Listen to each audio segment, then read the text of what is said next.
Cerita anak Pak D. Gamal dalam kisah Akar Bakau Pemersatu. Hiduplah 4 sahabat di sebuah hutan bakau yang teduh. Mereka adalah Kasuari yang gagah, Kera yang lincah, Kepiting Bakau yang cerewet, dan Kura-kura yang pendiam. Mereka sering bermain bersama, tetapi sayangnya Kera, Kepiting Bakau, dan Kasuari kerap mengejek Kura-kura. Meski maksud mereka bercanda, namun ucapan mereka sering melukai hati Kura-kura. Pada suatu pagi, mereka bersepakat bermain di pinggir hutan bakau. Seperti biasanya, Kura-kura datang terlambat. "Maafkan aku, kawan-kawan," kata Kura-kura dengan napas terengah-engah. "Aku telah berjalan secepat yang aku bisa."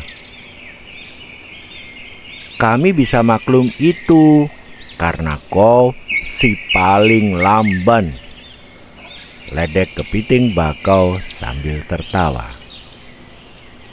"Coba kau tinggalkan saja cangkangmu itu, Kura-kura. Pasti kau bisa berlari lebih cepat," sambung Kera yang duduk di dahan pohon. Kasuari turut menimpali.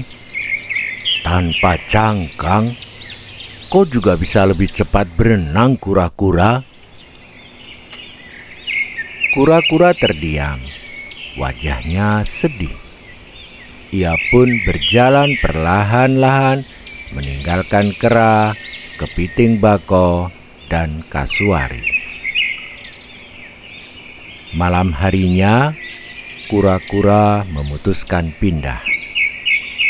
Ia merasa tidak sanggup lagi tinggal bersama kawan-kawan yang selalu menghinanya. Dengan membawa barang-barangnya, ia menyusuri jalur akar bakau, berjalan sendirian dalam gelapnya malam. Namun, musibah datang menimpanya. Ketika ia melewati akar-akar pohon bakau yang licin, Kura-kura tergelincir. Kaki-kakinya tersangkut akar-akar bakau yang berbelit. Ia tidak bisa melepaskan diri. Kura-kura pun berteriak meminta tolong, tetapi suara debur ombak menenggelamkan suaranya.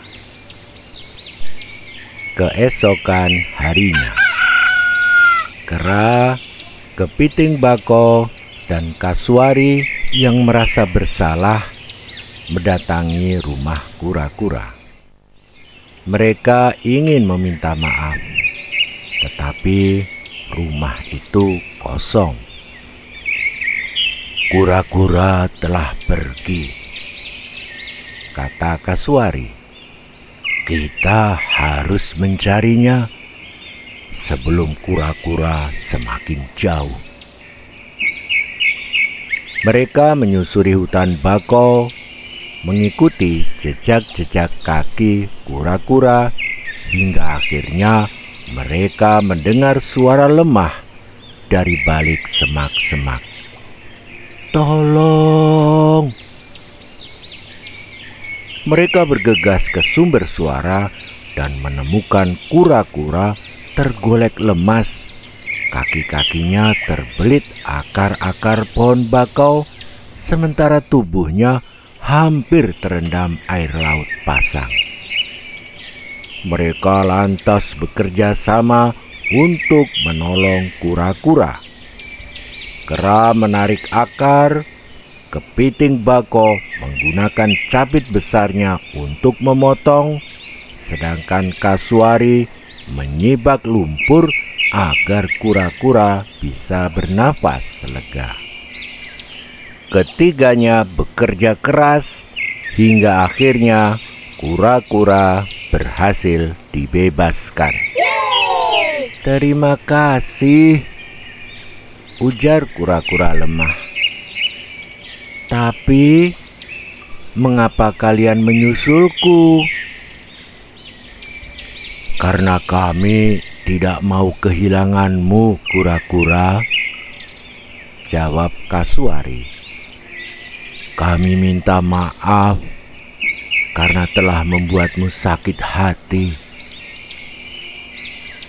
Kera memeluk kura-kura dan berkata sungguh-sungguh, "Kami janji tidak akan mengulanginya lagi, sahabatku." Kepiting bako mendekatkan capitnya ke arah kura-kura, lalu berjanji, "Kalau aku masih mengejekmu, aku akan mencabit tubuhku sendiri dengan capitku ini." Kura-kura tersenyum memaafkan ketiganya. Katanya, "Aku hanya ingin dihargai seperti aku menghargai kalian." Sejak peristiwa itu, mereka kembali hidup rukun. Mereka bermain dan mencari makan bersama tanpa terdengar candaan yang menyakitkan hati.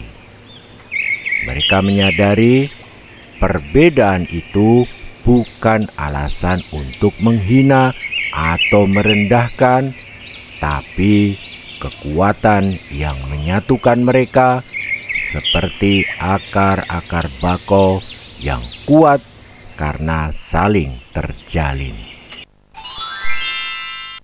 Pesan Pak D. Gamal: salinglah menghargai untuk membangun persahabatan yang baik.